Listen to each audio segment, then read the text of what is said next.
Sometimes people ask questions like, can you be a Christian and not go to church? Now, it's important to realise that it's easy to see why people might ask this question. For example, many people have been hurt by the church in the past. But it's also important to remember that when we say the word church, we need to think about what we actually mean by that. Often people that talk about the church has done this or the church has done that, they're referring to the institution of the church. But the word church comes from the Greek word, which our current series is named after, Ekklesia, and it means the called out ones. Remember how the Apostle Paul talks about the church being like a body that is made up of many parts, many individual parts, but when you add those things together, it makes a whole. And the church is the same. We are a group of people that are represented around the world by so many different cultures and ethnicities in an incredible way. But we're ones, we're called out ones, individuals that are called out of our lives. We make a commitment to follow Jesus ourselves, and we're called into this family, this body of Christ. So when we say the called out ones, we don't mean two things. We don't mean an institutional body as we might know a company or something like that. But second of all, we also don't mean people that are called out of their lives to hide away in the corner somewhere in this little group that is really sectarian and against the rest of the world. We don't mean both of those things. And we'll unpack more in the weeks ahead as we go through this series together. But returning to our question then, let's think about this in another way. Sometimes the way that I like to respond to the question, can you be a Christian, not go to church, is to kind of say, well, let's think about this in another context. Can you be a human being and not have any friends or family?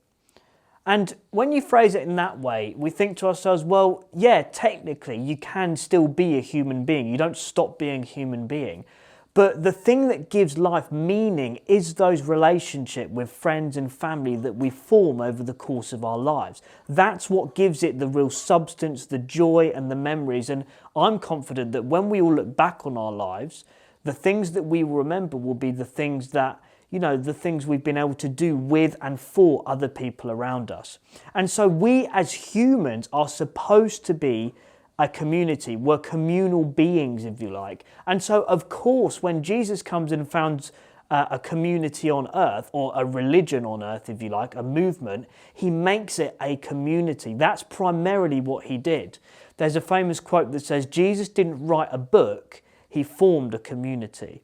We see that from his very, very early ministry where he calls the disciples, he calls them out of what they've been living in obedience to come and follow him, and he's going to make them disciples who he will commission to go out and make disciples of all nations. So we as the church are called to be a community on display, a community that reflects the love and life of Jesus to the rest of the world around us. And I just want to take a moment to say on behalf of the church globally and the people within the church, if you've ever been hurt by a member of the church or its leaders or anything like that, I'm so sorry that you have not had the biblical reflection that Jesus wants of his bride, his church on earth. And I would encourage you to join us as we go through a reading series over the next 5 or 6 weeks, looking at the church and biblically what the Bible teaches us about what it is supposed to be.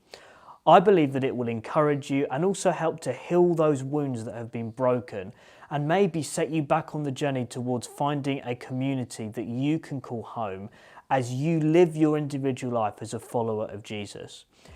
Hopefully you've seen by now that on the Bible app we have a reading plan called Ekklesia. So if you type in Ekklesia on there, you can find everything that you need. There's going to be devotionals each day that, not each day, but every couple of days that are going to help direct us of why we're looking at this passage and why we're looking at that passage. What does this have to do with the church, and etc., etc. So each week we're going to be showing different clips of those devotionals in these videos as well.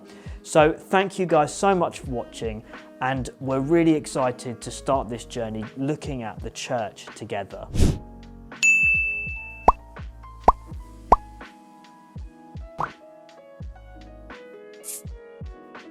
Hey all, thank you very much for watching this YouTube video on the Consecrate YouTube channel. Please like, share the video, subscribe to the Consecrate YouTube channel, and let's spread the good news around the people. We'll see you next week. Bye bye.